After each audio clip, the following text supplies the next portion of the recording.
Welcome to the Scott Outpost Investigators podcast. I'm your host, Softy Mage. And then we got our co-host named Sevadra. Hello. We got a new guest here, Thirsty Blood. Greetings. So today we're going to talk about Shiyu defense as of 8 August 1st was when that came out. And then we will go over the DA bosses from last week as well, or the previous week. And then we will go over the new bosses for DA, and then we'll end with a topic of if we're going to get Alice or not. So let's start with the intro. Not intro. Let's start with the Shiyu defense. What did you guys think about Shiyu defense this week? Want to go first, Blood? Sure thing. So I liked it a lot. It was fun as usual. I especially liked the new boss, the Jester. He's really fun to play. And in general, I think also with the buffs and everything else, I didn't go with the with my best agents, and I still cleared pretty solidly. Like I went on the Shiyu 7, I went with Hugo. More details to that later on. But yeah, all in all, it was fun to do. How about yourself? Uh, I do think this Shiyu was fairly balanced all around. It's just kind of like when you have the you have the res like drop for the physical buff, and then I think all of them feature physical weak bosses. So it's kind of the physical shield weak, but it's not really a whole bunch of resistances going around. So all in all, just basically anything works, and it seems really balanced. I ended up using just a bunch of funny electric teams just to kind of vibe because I hadn't played a Haramasa or Yanagi in a while. I was like, let's break these bad boys out, see what's up. It was all right. It went pretty well. We'll have my own grievances though with one of the floors later on, but we'll get to that. But overall, I felt it was pretty balanced. I was able to use a good few funny teams outside of the electric teams and do pretty well. Yeah, I thought it was quite balanced. I used random um the wheel basically to choose my characters, and I just used all the anomalies characters as my choices. And then if I landed on Astra or Yuzaha, then I'd use them, or the or another support. Was not really that hard actually. Can't believe you're using DPS supports in 2025. That's crazy. No. I don't think I'm that good. I Yeah. mean, it's really like if we do Shiyu non-serious, like it looks like that they have balanced it pretty decently. Present in other Discord servers, and most people, even lower players, are pretty decently clearing Shiyu, as far as I know. So the feedback was pretty positive from plenty of people, apart from the Shiyu 7 Thracian and another one. Um, the rest was fine. So yeah. Let's actually go to Thracian. So I thought it was weird that he didn't have the a miasma half on that one. The brute made it seem like he didn't need it, but still, it was very interesting that he did not have a miasma face. True, but maybe it was because the last year, we had Miasma Thracian, and maybe the devs wanted to change that up to not have double Thracian Miasma. Yeah. True. It's a explicitly different variant of the Thracian, the original variant of Thracian, but I have noticed that they must have changed something in Thracian's AI to like where he's basically always doing his power stance or his like spear charge moves as immediately as possible. I've had a few runs with interrupting interrupting the stance because of the Farbuti at the like at the first wave. I've been able to like build resources a little bit and use like 1-2 ultimates maybe to interrupt the first spear charge, but the dude just kind of stands there and aura farms for a little bit, and that's not how it used to be because the Miasma Thracian is much more aggressive in that regard because it doesn't have to do the spear charge since the Miasma shield is based on health or time. But yeah, I don't know. I like that they brought back Thracian. I don't like necessarily the changes they made to its AI. If that makes sense. Yeah, it makes It's sense. kind of hard to do anything when dude just kind of sits there and then goes into its supercharge phase for forever.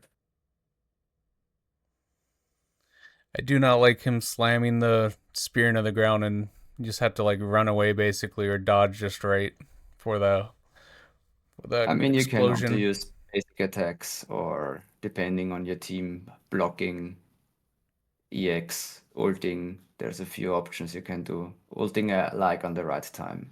So Yeah, the animation can be interrupted, and also taking ether into Thracian is basically the recommended play because of the lowered ether res and also ether weakness. So it's just you kind of get the double whammy, get a tell lot that of to general me. damage. I used Hugo for the funsies. What I also noticed about Thracian is it seems like his stun box has been increased because I went double stunner with Hugo. And for some reason, I mean, I don't have the optimal team for Hugo. I went Jingyi and Lycan. But stunning felt like it took longer. And also the damage output wasn't as high as I'm used to be because I have played this team before with regular Thracian. And I mean, it wasn't my best run, of course, but it took me 2 minutes 40 to clear with Jingyi, Hugo, and Lycan. So they definitely changed something. Also, when you talked about his fighting animation, uh, now I know why it felt a little bit different. So now you telling this actually gives me not the feeling that I didn't hallucinate, that something changed or felt different. Yeah, like this was a change that they made to later, like to Thracian on specifically later floors of the last iteration of Battle Tower. But I guess they just brought it over from that to Shiyu, and I don't know. Like That's the weird. the last time Thracian was in Shiyu, he was not that passive at all. So I don't know what they're thinking with that, but that is a thing. I like the prior version when he wasn't just standing there menacingly. Or Speaking of farming. menacing, the other side of that though, the Heretic Jester debut enemy. What do we think about that? Love it. Yeah, that was a fun fight. I didn't realize you showed me something last night, Sev, on your stream about the Jester. I didn't know about. Did so. I like Jester, but also I like figuring out boss mechanics, and Jester is no exception. Jester being the Miasma shield enemy of this featured Shiyu cycle. During its Miasma phase, it basically flies into the air, but that doesn't matter because you can still damage it. What does matter is when it flies into the air, it summons 4 projectiles that it will throw at you in a sequence. And it has like a whole visual and audio thing based on like what types of projectiles it spawns. And it can spawn 2 types It can spawn its normal orange projectiles, which are only evasive assistable, and then it spawns a red projectile that can be defensive assisted. And if you defense assist it, it knocks it back at the Jester and knocks it down, takes a whole chunk of its miasma shield out, and then just kind of returns to its normal attack form. It makes playing the thing kind of difficult when you have both a defensive and evasive assist agent, because the prompts are all yellow, which is really funny when you have both of them on your team. But as long as you keep an eye and an ear out for it, because there is a distinct audio when it spawns the red projectile compared to the yellow ones. But just keep an ear out for that, and then you'll be good. Just a short question, Savatra. Red flashes usually are the ones you dodge, and the yellow golden flashes are those you can parry. I think you said you mismatch the colors right now. So the thing about like the parry flashes are like the red ones, when bosses do red attacks, it means that nobody on your team can do perfect assists for them. But there's no distinction between yellow flashes that are attacks that are only defensive assistable versus attacks that are only evasive assistable. They're both yellow flashes if you are able to do either option. So yeah, I mean that's true. That's true. For me, it sounded. I mean, maybe it's a language barrier, but for me, it sounded like. Is it just because it's a the opposite. projectile that it's a different color? I don't know if that's the case, because like there are some like the immediate distinction there, like the projectiles that are like, you know, yellow that it spawns that you can only evasive assist, aka it doesn't get knocked back at the Jester, versus the red projectile that it spawns being the defensive assistable one that you can knock back. Like most projectiles in the game don't really have that type of distinction. The only other instance of this that exists off the top of my head is the Pteroraptor, the big robot that was introduced at the end of Astro's special episode, the astronomical moment. But like you can knock the fireball back when it jumps up and fires a fireball. Right. And then it will knock it back at the Pteroraptor and then stun it a little bit. But that's the only other instance of like a quote unquote projectile that you can defense assist. And I have to think that it's like coded in a different way than standard projectiles, because most projectiles, like just general bullets or stuff like well, we'll go back to Thracian for a second. If you're too far away from Thracian, it like throws its spear at you. And then some other bosses also have like long range attacks like that. Like all of those up to this point that I can remember have only been evasive assistable. Right, yeah, that's true. So there's I don't know what the code distinction is between the Heretic Jester's attacks, but all I know is that's how it works, and if you can do the parry on the red one, then you're good. And if you can't, then you may be screwed. I actually don't know what happens if you miss the defensive assist. I'm gonna be honest. I haven't seen the whole boss. Well, I he brute doesn't fall forced it, down. so Yeah. He will continuously attack you afterwards. Like he has a few other attack animations after that if you miss his special attack that you could parry. So it's advised to bring him on the ground, like really focus on getting the parry. It also, I think, is very effective against his miasma shield. It destroys a good chunk of it.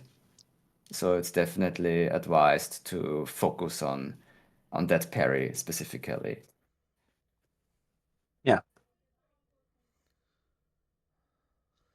So that was some good strategy on Shiyu 7. Do we have anything to say about Shiyu 5 and 6 at all? I have one thing to say, and that is that Pulchra is the worst doppelganger, bar none. Those I doppelgangers. do not like Pulchra as a doppelganger, and like this Shiyu 5 thankfully only has her solo. If she's paired with Moors, that is just straight up the worst enemy combo in the game at the current moment. And I hate that more. I hate that more than any number of Thanatoses or Palicus. That's saying something because those enemies are notorious for being extremely annoying. Yeah, I get where you come from. Like, I think, in general, I do like the shadow enemies. But what I agree with you totally is the long um, teleporting mechanic they introduced. Like, if you try to continue with basic attacks, etc., it's like it feels like endless. They can teleport so long. You have to like what I have to do sometimes is go away, leave them be for a few seconds, and then go back in when they start attacking me again. Because this is like it seems like that this teleporting invincible mechanic goes as long as you attack with basic attacks or whatever, you know what I mean? So it's like it gets frustrating. I feel that.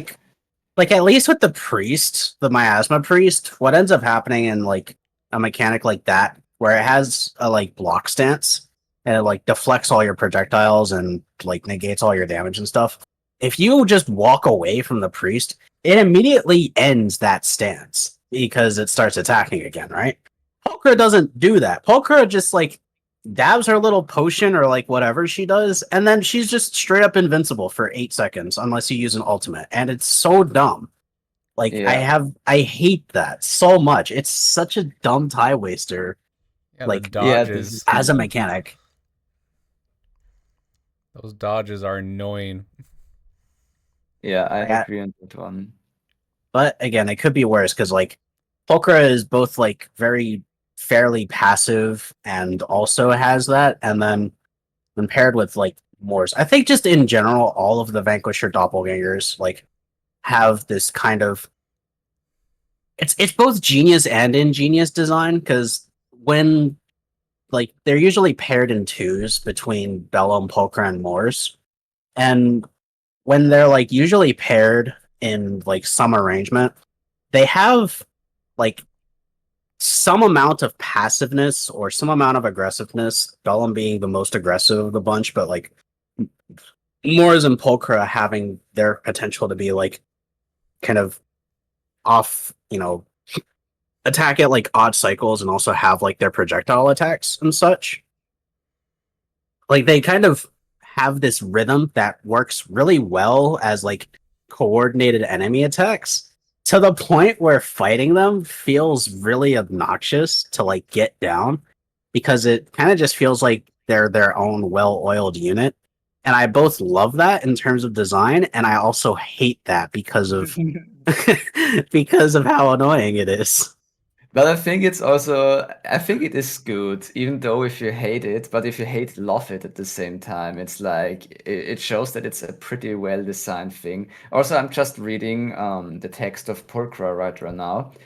And Gacha gamers can't read. I usually read, but sometimes I forget a few passages.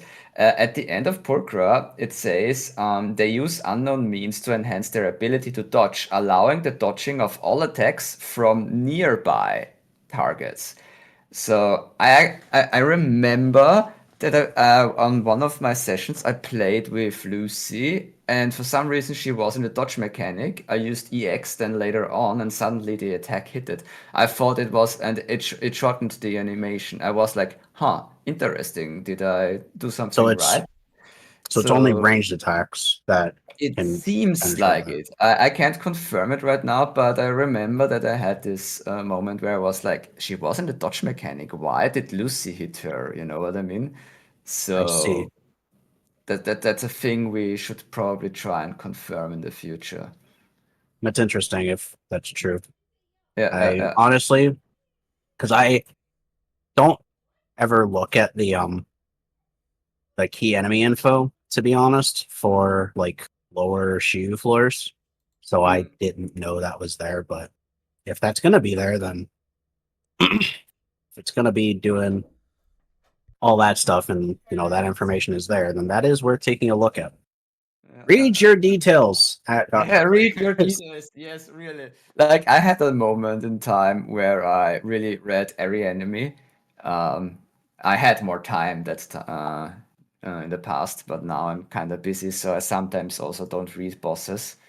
But yeah, this is interesting. This nearby target thingy on Purkra should be tested. If this is true, then you can go with like Billy, Lucy, even Astra, doing some ranged attacks. This would be it would be also interesting if the dodge mechanic, if you hit them from afar, if the animation gets cancelled as well, then because you hit her. That would be interesting to know. Mm-hmm. Hmm. And all that on the first half of Shiyu 5. Second half is pretty bog standard. Got the armored Hati and the Thanatos and Goblin combo, kind of, Yeah. somewhat typical at this point. When Yes. like in terms of what second halves tend to offer, they usually put a Thanatos there or a Dolahan or something along those lines. But The hotties were easy. yeah, Do you it's know the mechanic? Do you Yep. know the mechanic of the hati, Softy? Yeah, you just have to parry the attacks, and then he'll shoot the break the armor off. Let's go. He knows. That's very oh, important. So many people still don't know to this day that you have to parry 3 times the hati to get his armor done. It's very valuable information. So take that into account. then on floor 6, the one enforcer and intimidator plus rampant brute first half, and then the double Hades into the notorious armored Hades second half. I did think it was. I do like what they're doing. I think with the first half, or not first half, the first wave, she used where it's like they changed up this dynamic of first wave in Shiyu, where like it used to just be all just kind of medium trash mobs and then the boss. But now they've like started doing it where it's like sometimes it's one elite and a bunch of trash mobs, sometimes it's all trash mobs, sometimes it's just one bigger elite, sometimes it's two medium elites. And like the enforcer and intimidator combo like is really fun to fight, in my opinion. Mm. But I also was sort of caught by surprise by the double Hades first wave in the second half. I thought that was really cool, and uh, you know, still a means of being a first wave, which means that like everybody who misses first wave Shiyu stuff, like you can get your resources up and still fight the elites to a relatively good degree, where it's like you're not getting a chain attack maybe unless you like play really smart or depending on like builds or something. But you're still getting a fair amount of decibels and resources out of everything. So going into the massive boss wave isn't too bad. And I do like that they're starting to shake things up with the first waves and Shiyu as a whole. Yeah, it brings a little bit more variety, which I also like. Sorry, a lot. What I noticed is they buffed a lot the Rampant Brood. Like this guy, even though I love to play this guy with Corin, but I noticed in the last years that he has really a high defense. Like I play with Trigger, Fufu, and Corin. Took me 2 minutes with the other guys. So I don't think it doesn't have any like enhancements to its stats the from the hyper armor or the electric armor that it gets. But it's basically just like way more aggressive, and I think that's a bad matchup for Corrin overall. Oh, maybe. I mean, he was still done in 2 stun windows. In the second stun window, it was over. But you do notice it takes. She has to fight for it and go screaming. Yeah, it's fair. How about you, Softy? How did you like the double hati and the brute? From what I remember, I just use my random teams. So, I think, yeah, it's the charge attacks that are sometimes hard to miss, or hard to dodge, and for at least the brute, hati is really easy for me because his attacks are very more you can see them much better than the brutes, but it's the brutes. His swings are a lot of times you don't see them. You don't get the flashes like the other characters or other enemies. And it's just got a relatively small model for an elite, so yeah, I could see that being some kind of issue. Mm, Also, for those who aren't fully aware, the brute is anomaly oriented, where if you inflict attribute anomaly, and this includes shock, even though it buffs itself with shock to power its armor. If you inflict any anomaly or disorder, then he will basically deactivate his armor, and then he will slow down his attacks, and they will also be a little less powerful. mm. Also takes a bunch of days and takes impair damage when you do this 2 times. True. I actually do it. I always impair him with my Corrin team. I'm not sure if it is maybe Trigger doing this thing or if it is just the general damage output because he can impair also with damage, with just pure damage. So, Surely. but yeah. I think also the buffs this time were pretty fairly balanced.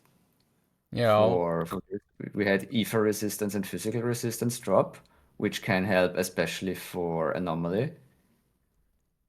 I think it's more for anomaly usually, but also pretty decent for attack agents. And we Well, had like a whole this is bunch of ether res and physical res specifically, not build up res. So this is raw damage stuff compared to anomaly. yeah, right. Reading helps. For real. Yeah, reading helps. True. and I only So, yeah. read from when I. That's why I only brought anomaly to this Shiyu. But EX special and chain attacks for agents attribute and anomaly increased by 15%, and then crit damage is 20%, sheer damage is 20% for 20 seconds, and it does refresh the duration every time you do the EX special or chain attack. I thought that was So very generic, but I only read the first half, so that was my bad. But it still made it really easy by going like that. yeah, it's pretty universal, the like both the application and the buffs that can apply. It's like crit damage is pretty good for basically everybody. It doubles up on crit and shear for Yixuan, True. but plus the ether res going down. Like obviously she's kind of the best choice for this, but uh like every agent, every agent has an EX special attack, so you kind of like use those pretty often in basically any rotation. So like this is just kind of flat universal like uptime for basically everyone. Uh, Absolutely. the anomaly damage is pretty good, but it's not like disorder damage, so it's a little different. And it also low key, it sort of like devalues Yuzaha a little bit because that's modifying a modifier that she has and only she has. But like, that's neither here nor there. I think it's I mean, generally fine. It still adds up though, so What especially it if you have her M1 or M2, like it adds up a lot with this buff as well. So it's pretty decent still. what it does buff though, as of this recording coming out in 2 days, it will end up buffing Alice. This is basically the Alice chill Shiyu because it's physical res, general damage, and then attribute anomaly damage and EX special and chain attacks. Alice, I think, has a really low cast for her EX specials. And as you mentioned, if you have M2 Yuzaha, she can trigger chain attacks outside of stun. So you can just kind of get that a lot more. And Alice's chain attack is pretty good build up, all things considered.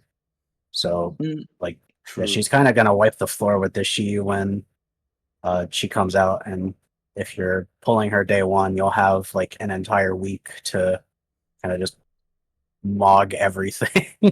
Yeah, absolutely. I mean, it was also very good for Piper and for Jane. Oh, So yeah. it was really, and of course, Yishuan still got shielded with the Epheres. Did anybody use a few Shu Yuan also for since there was Aether resistance? I ended up using Zhiyuan for the Thracian on floor 7. Based. I I still should need try that to. again. I still need to work on my GUN because I just have since 1.4 she's gone down for me, and I just haven't been able to get her disc sets up, but hopefully I'll be able to play her again. I have been having a great time with having her, and also the acquisition of Unfettered Game Ball has helped me adjust my build to a point where I think I'm in a good spot for GUN going forward. I can kind of juggle around, like using the third teammate, like Anby, if I want to like low cost or kind of just stick with the classic. But I've also been using Jafufu with her a lot, and that's been really fun because Jafufu is really fun. But I also assume we can kind of transition this if we want to Deadly Assault. But I've also been using Juyuan and a mono ether team with Astra alongside Nicole in a couple of situations, specifically Deadly Assault. But uh, yeah, it's been pretty fun having the diversity. Uh, GUN's in a pretty good spot, I think. I think she's always been in a good spot, surprisingly, for a 1.1 character. Or Oh was it yeah, 1.0? I think it was it was 1.0. 1.0. Mm. No? She was my first S rank, and I don't regret pulling her. But due to the fact that I'm a Corrin main player, every Shiyu, every DA I play with Corrin, like she kind of got a little bit forgotten, but I still use her from time to time. So, but less than other teams because I do have my favorites. But thankfully, thanks to the challenges we have in like the mono challenges, etc. in DA, I get to play new teams. So yeah, we can I move to don't DA if you're okay Yep. with it, Softy. Yeah, know. let's I go to only DA. moved to DA. Should we start with the Miasma Fiend because that was like the new boss, and I think that's going to be the most that we're going to talk about, other than the other two, which have been in the DAs before. Well, I suppose we can talk about the fiend, the big fiend, unfathomable, aka the molded homunculus memory of Yijiang, aka Yishuan's sister. If you did not play the 2.1 story or did and skipped over it, that's basically what happened. Mm-hmm. Uh, Sadly, Indeed, but spoiler watch out for alert. spoilers. Spoiler alert. She has this big attack, you know what I mean? yeah, so Especially on the the front page. This is the second Miasma boss in Deadly Assault rotation as of right now. Basically has like a whole bunch of kind of standard attacks and then uh, two like summon kind of attacks where she does pretty big like sequences, such as like kind of throwing and swiping her sword and then kind of jumping up and smashing it down, and then also kind of throwing the swords up and creating like some kind of diagram with multiple of them. It's kind of weird. It takes a lot of looking and seeing what she's doing, and she has a more humanish model than uh, all of the other bosses, which makes it kind of difficult to see the telegraphs sometimes. Yeah, I had to Uh, turn the numbers off for at least when I was doing tower with her. I had to make sure the numbers were off to actually see all of the attacks. Oh, really? Yeah. Man, I really should play Tower. This sounds interesting. yeah, it can get a little cluttered because the model is kind of small, but um, it's there's also like one the special thing with her miasma shield is the fun mini game of dodge everything as she throws several things at the ground.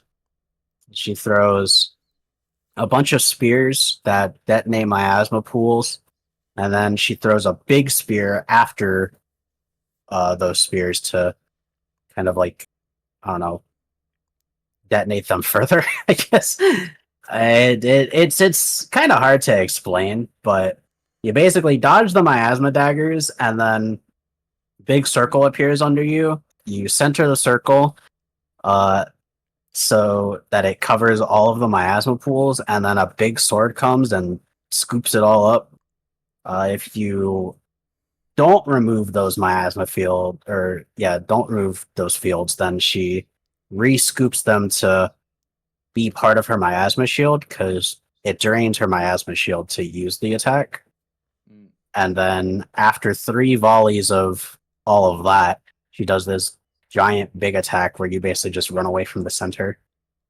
And then you can start attacking her again. And it's like, it's a kind of free miasma like phase, but uh, with how A it's little implemented in annoying. Deadly Assault, it's kind of just you sit there for 20 seconds, get 5,000 points for performance points, and then it's kind of not the Yeah, most interesting thing in the world, I don't think.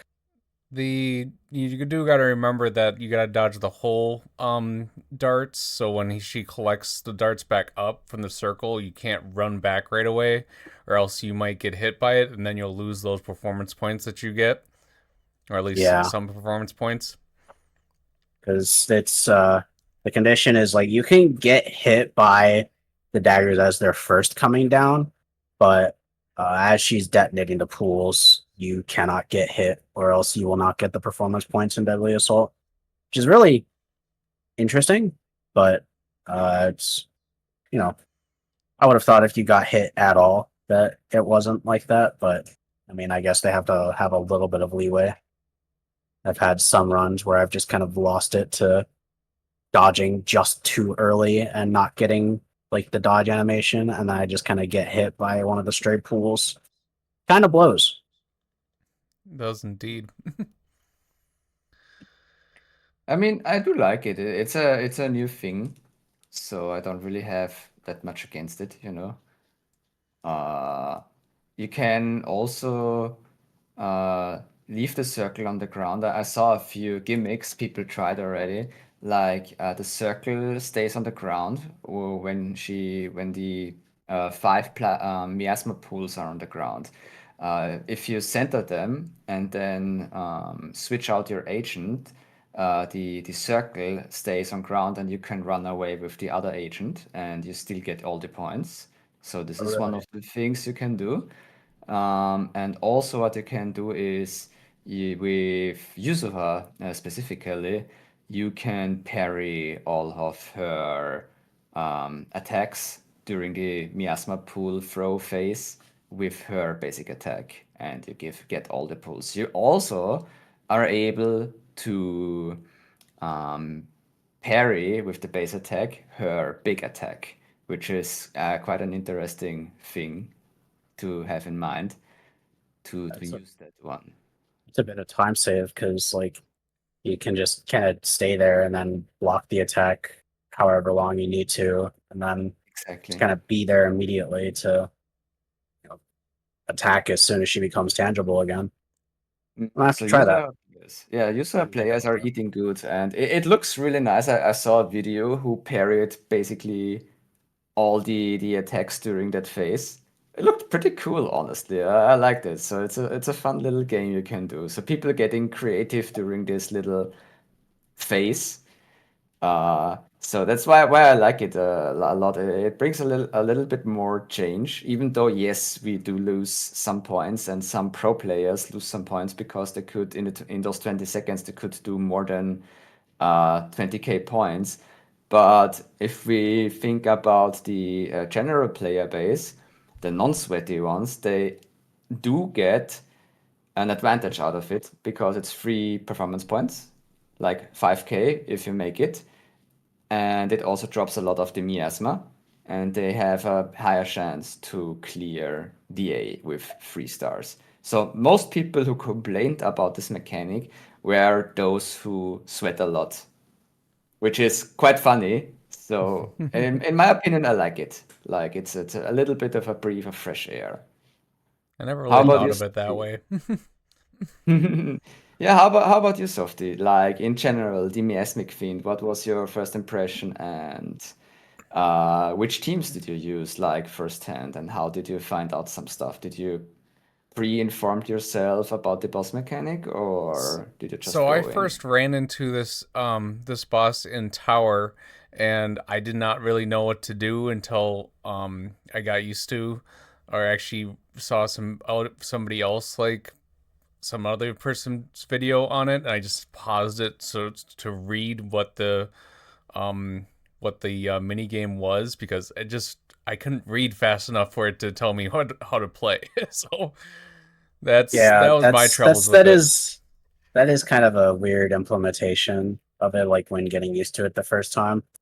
Just kind of like True. the text just kind of appears and then all of a sudden you're like trying to process it, but then boom, it just kind of throws something Yeah, at you. it It's took just me a like, oh, few. Yeah, it took me a okay. few times until I understood it completely because, well, sadly, the game sometimes has its issues with explaining something. You can't Um, even pause the game to read it because it goes black, and that's just the issue I had, is I couldn't read fast enough. I'm not a fast reader. It's the sad thing I am.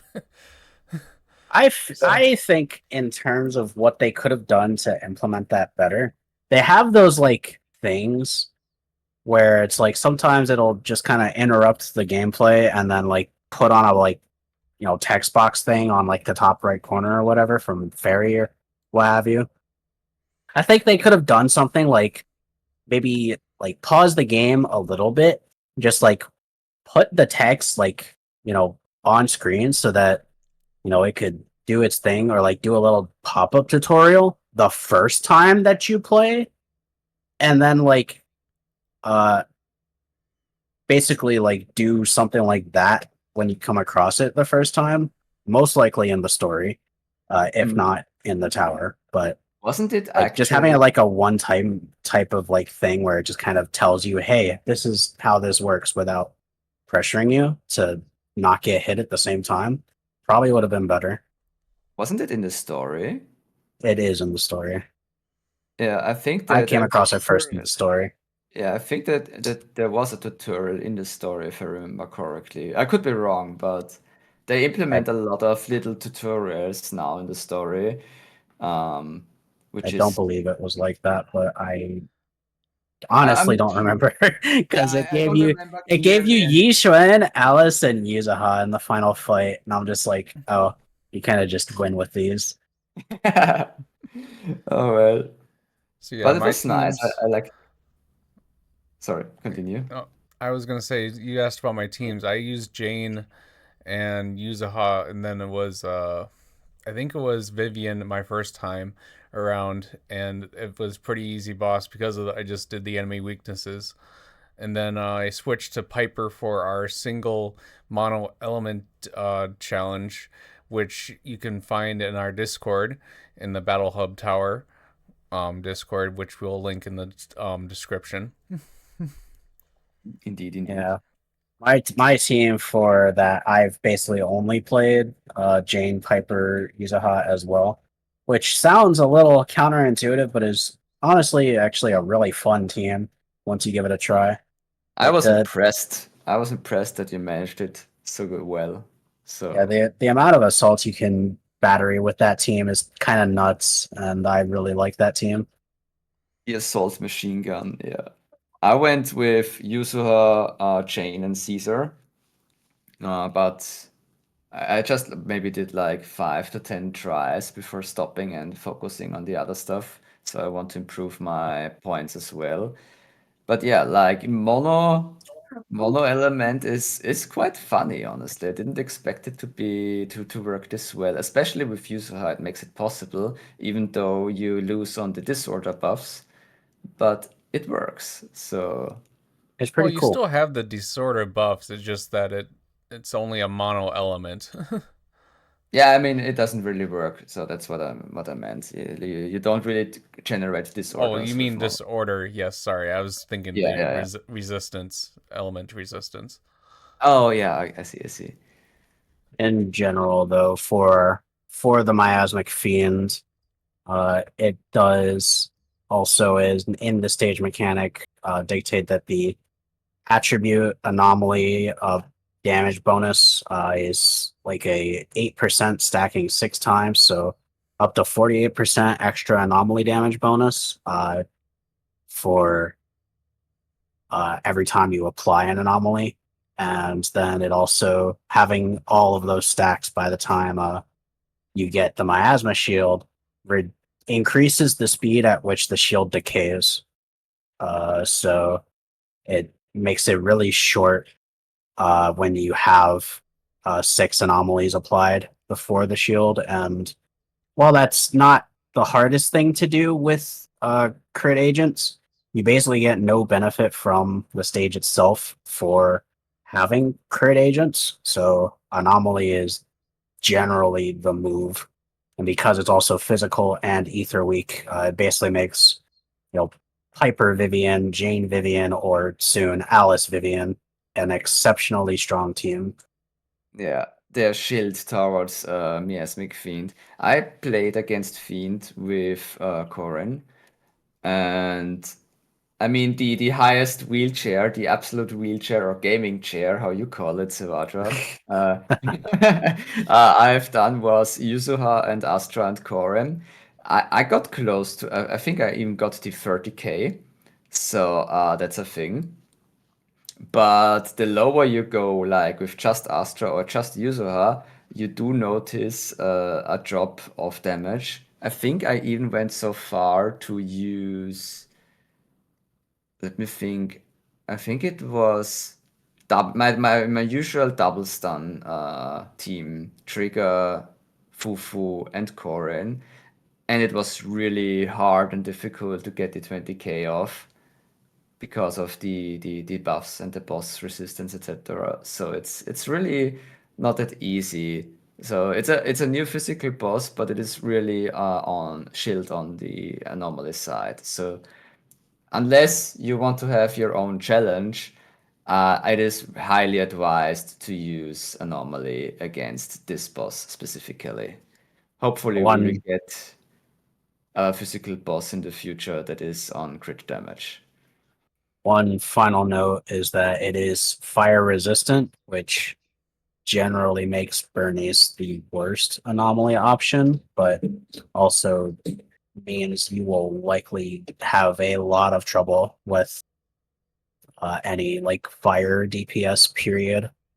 Uh, and also, even though it's neutral to ice and chills anomaly damage, Miyabi also kind of struggles with it, not because of the boss itself, but because there was a general increase of anomaly buildup thresholds across the entire board of Deadly Assault bosses.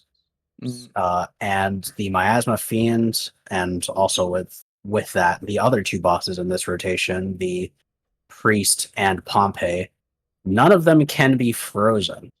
Shatter procs instantly when you apply freeze, so Miyabi and Mono Ice specifically is not that great to play this cycle, and that's stirred some very interesting discussion for kind of like Miyabi, not only like Miyabi mains, but just generally like, wow, my Miyabi is struggling when she's supposed to be this super cracked, broken unit, and it really makes you think.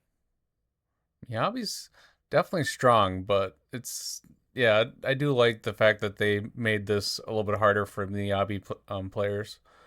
I did not bring Yeah, Miyabi I into any of agree. these fights this time, but I did try Mono Ice Miyabi for the Mono Element challenge, and I barely got 20k on Fiend. Damn. And it was not easy. The build up, you can feel the build up difference for this cycle. It's like even with Freedom Blues on Sokaku, like the usual Mono Ice, it's so noticeable. I'm curious now about gaming chair or absolute wheelchair. Because imagine Miyabi and you use Disc 6 Anomaly Mastery, and you go in with both Yuzuha and Astra. Because I have Yuzu M2 and Astra M1.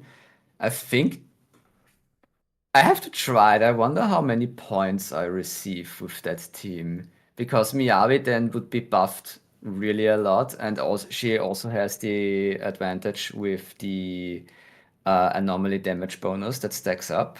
This could be interesting, honestly. Just like if you don't have Miyabi's M1, just like be careful of like double procking freeze back to back I because have M2. oh okay, you're fine then. Don't worry about it. Yeah, I wait for Miyabi. She was the character I waited for a long time and hoped that she's anomaly. Because way before that, I gambled with getting Burnice because I loved Burnice when she came out, and I was like, you know what? I want to have a fire ice disorder combo at that time, and I was like, you know what? I will get Burnice and hope Miyabi will be anomaly. And I gambled so hard, and I'm glad that this gamble actually worked out. So yeah, I M2'd Miyabi with Sig.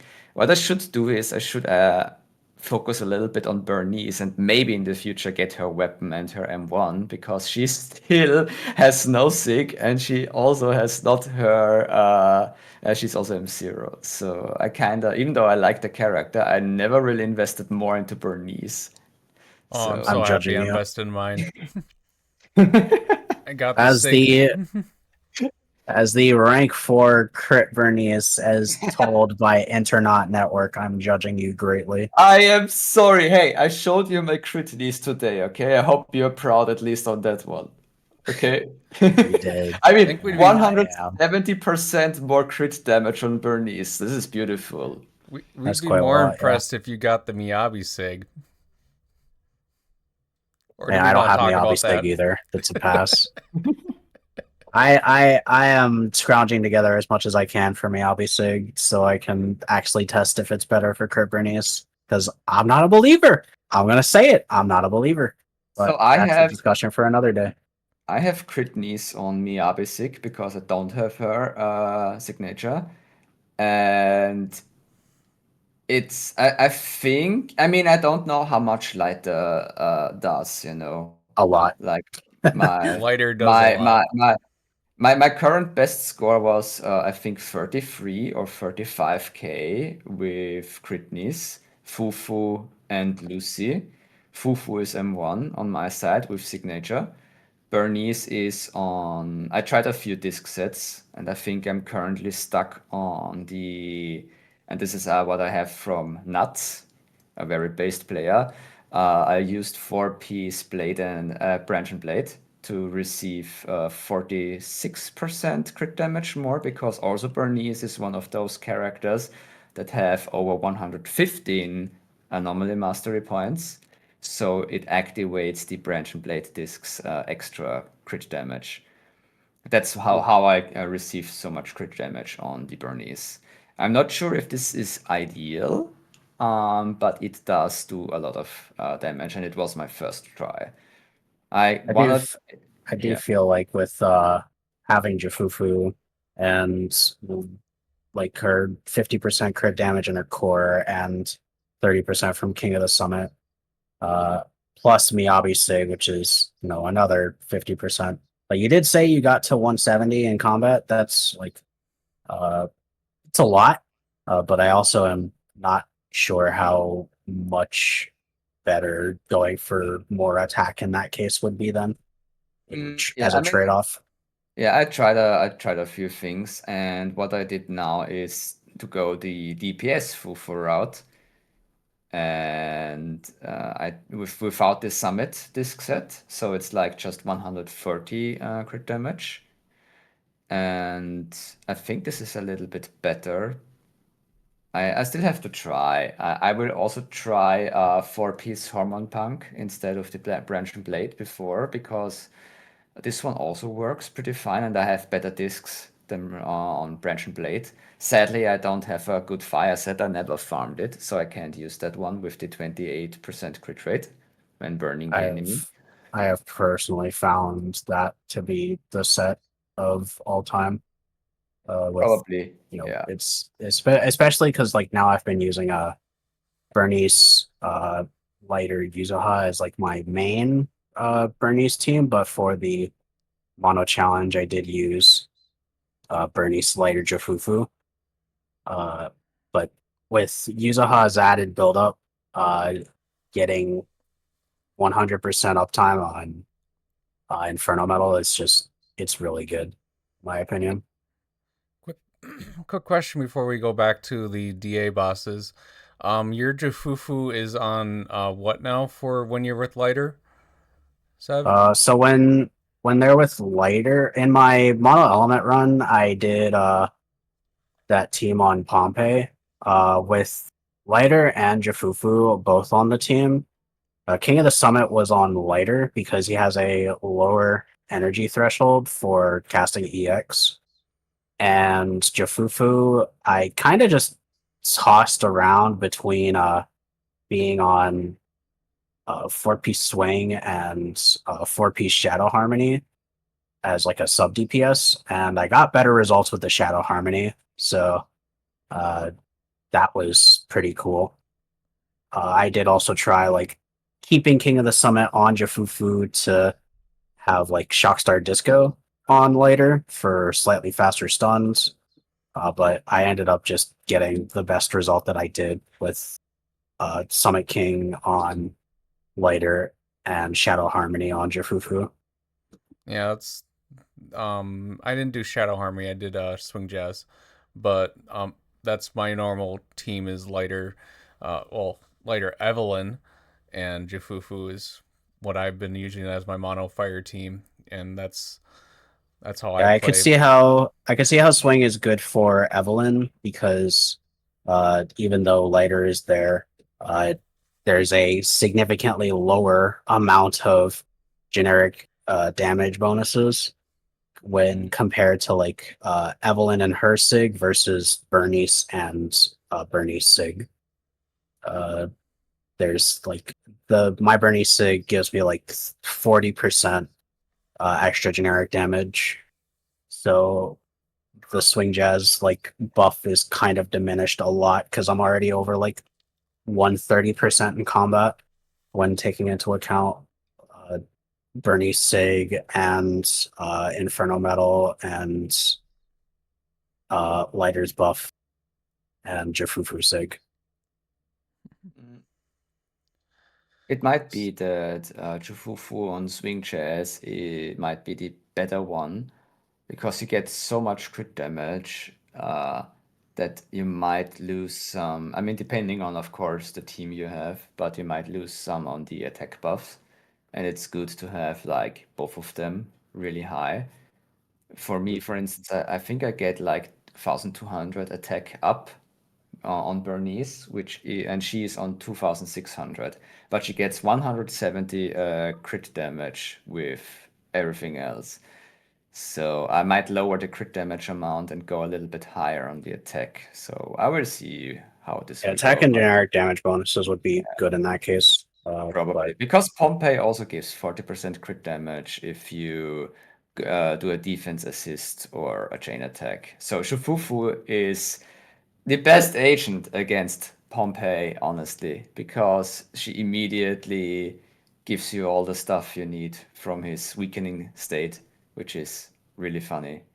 Yeah, the That stage it's mechanic for the Red Pompey it was basically tailor made for Jufufu, which is kind of nuts. absolutely, it's super fun. I love it. This is also the reason why I was able to in the last season or was it the last season? Like I went with DPS NB, Stunner NB, Fufu and Lucy, and they got 3 stars. So this is mainly thanks to Fufu, but it made it possible to use DPS and be A rank. So mind that it was just one character that made the whole change. So because of her kit. I was very And surprised with then Jufufu with when she came out because I was actually not gonna go for her. And I was like, I do want a double stunner or try that out. So and it's been doing great wonders. I just wish I would have gotten her Sig, but I wanted to save for Yuzaha. So Uh, you're not missing too much with her signature as long as you're building properly around 3400 attack and 50 crit rate. If you're using King of the Summit, you're true. honestly fine. yeah, I Fufufu's use Sig swing is jazz. more of a luxury. Oh yeah, you're So fine then. Yeah, the King of the Summit is always on lighter, and the other stunners I use her as my second stunner in most teams. That's fair. Pretty good. So yeah, Pompey is normal for everybody. Do we have anything to say about him? Really? not too much, I guess. Don't know if Just gotta I mean, he just gotta This remember that he's Pompey, I guess, being okay. different from the last episode where last cycle it was the standard Pompey. This Pompey is really only different in that it's has a different like main attack string where it like kind of does a bunch of ballet and also has many less defensive assist prompts overall. But it also has a like block and counter attack stance that you can kind of get around by like waiting until it puts up its little bike shield and then like do an EX special and then just use those invincibility frames through the EX special to not get hit out of that. But beyond that, this Pompey isn't really that much different. You just defensive assist a lot for the performance points and the stage mechanic, and it's pretty chill. true. Mhm.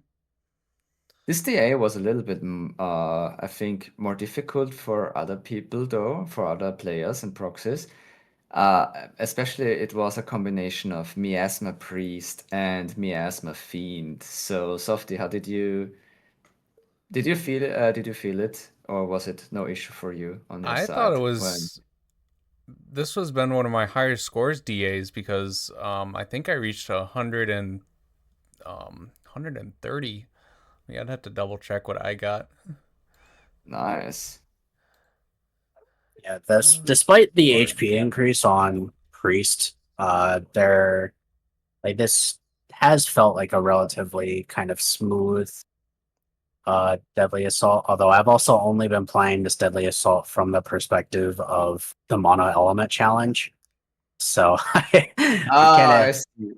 it's been a little like kind of smooth sailing for me specifically, but I can definitely see how like without the proper matchups you might have some trouble, or like if you're losing coverage or whatever. I Mm, was 2,000 or 20,000 points off. I had 11,000. So my bad. That's totally a big number difference, but it's still top. 2.34%. So That's pretty good. on the Nice. in the US servers. Nice. I will also take this opportunity to show myself a little bit. Let's go. Say I that. waited for it. I did, in between the previous episode and this episode, finish up a full comprehensive Miasma Priest boss guide that is applicable for both deadly assault situations and for stuff like the task force investigation in Lost Void, and also just like general tips to use when fighting it in the battle tower, because it is now in battle tower as of 2.1.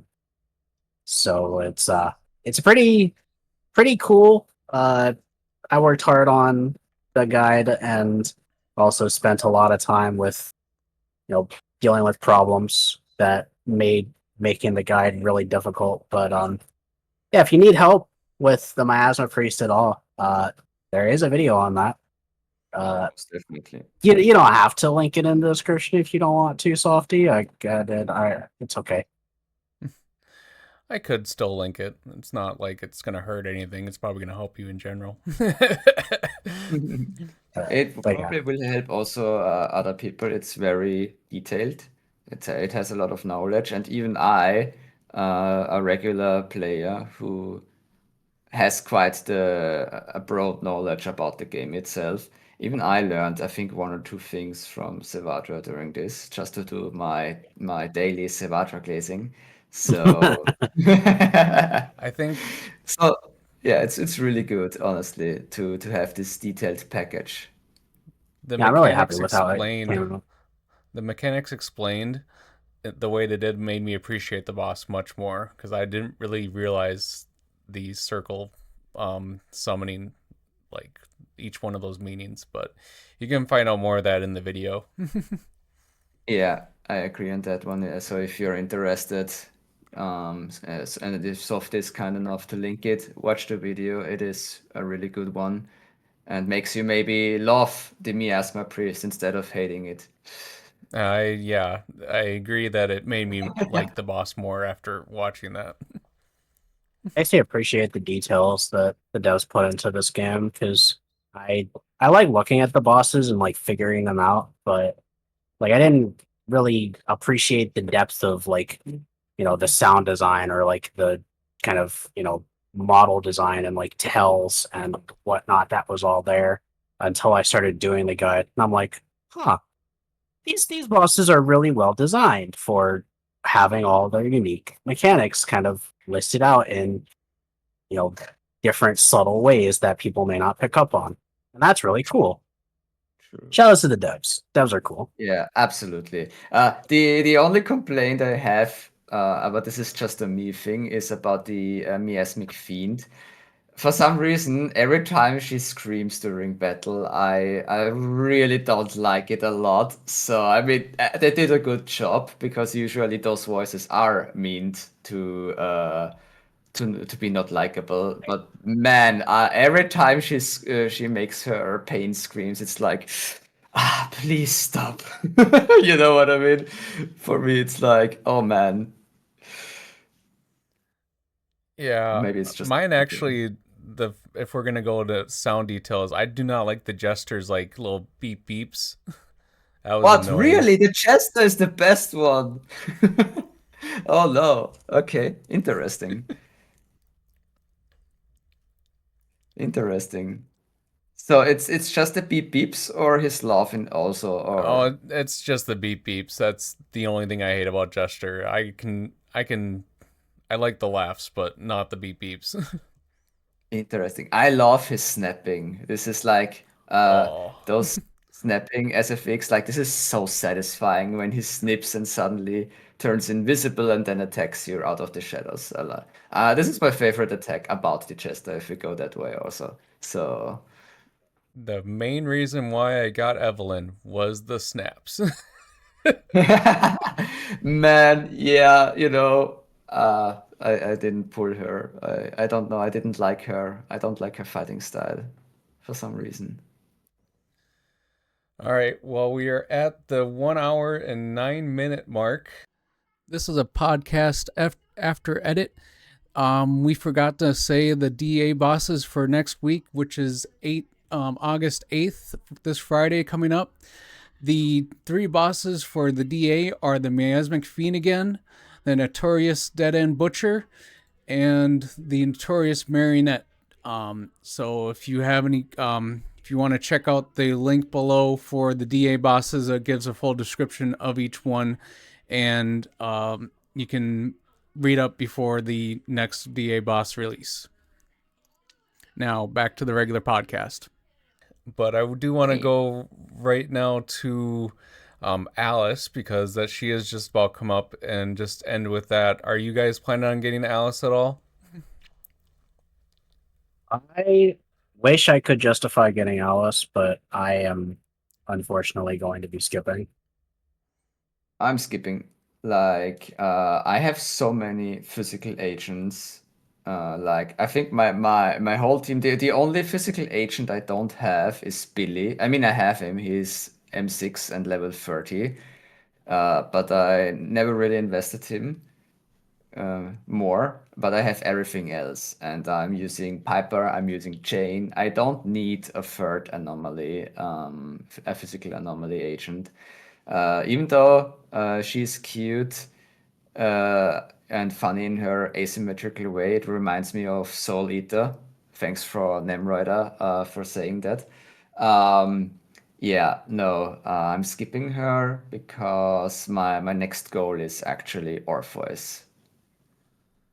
Yeah, I'm Skipping sadly for basically the same reasons. I have Jane and Piper already, and while I have seen the general like power that Alice achieves with Jane at significantly lower cost, to the point where she's clearing in comparable times to various M6 teams, which sounds like she's insanely strong.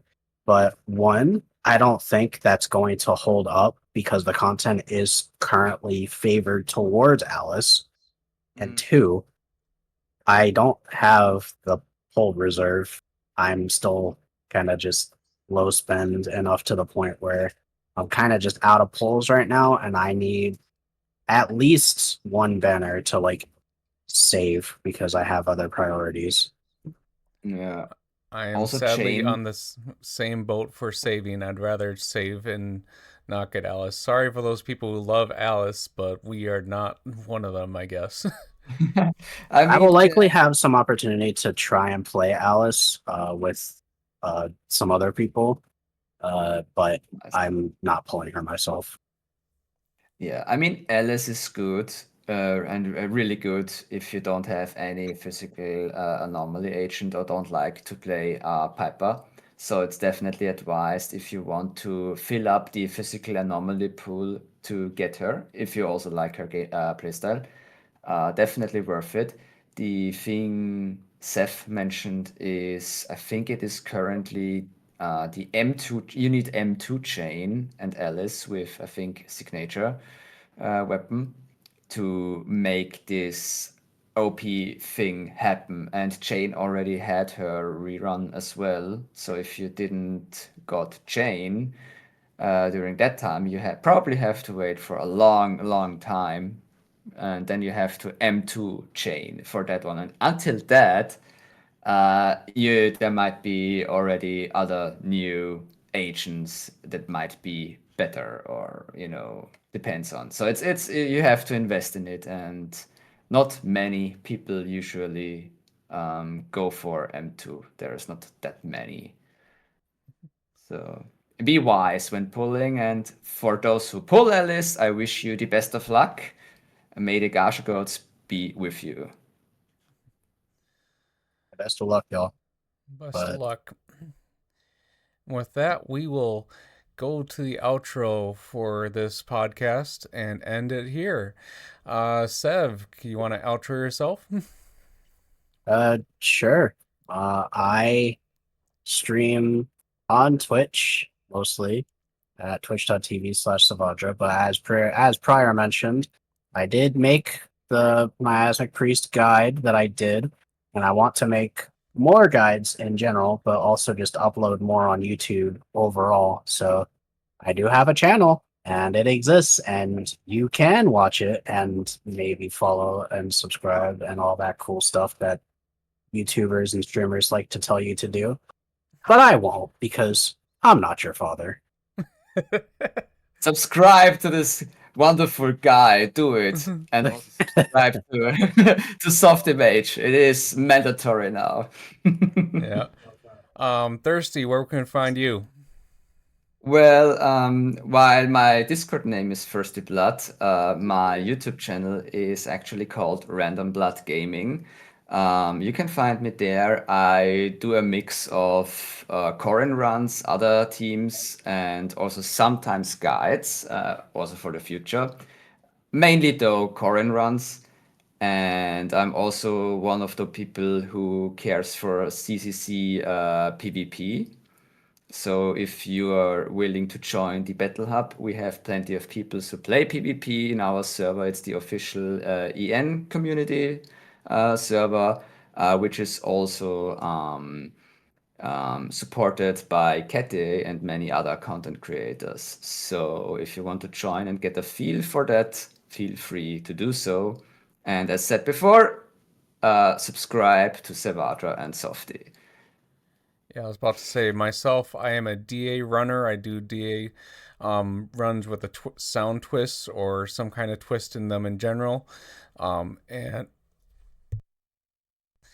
And I do stream on Mondays as well, on Monday evenings as well in the US. So Central Time US, usually it's around 6:30, but sometimes has to be a little bit later. So, but it's usually only a short time, sadly. Got the family and stuff to deal with, so. I mean, it's fine. Real life comes first. Yep. But we will also be linking the Battle Hub maybe in the future, of far future podcast. We will go into the PvP. I know Blood does have a video on that on his channel for PvP. So if you really want to get to know about that, you can watch that. I can also link that in the description as well. We'll link so many videos and stuff in the comments. I mean, We do a lot of things. Yeah, we do a lot of things. Yeah, the server is big, and so many people do awesome stuff on CCC, and yeah, we are just having fun. So join it, the fun. Mm-hmm. And with that, that is all we have for the Scott Outpost Investigators podcast. We are going to have a special episode coming up actually next week for Tower. I know we alluded that in the previous episode, but we are going to dedicate a full episode on Tower in general, and we'll talk about that in our next podcast, which will be coming out in a week. Until then, you guys take care, and I am signing out. Bye-bye. Bye bye. Cheers.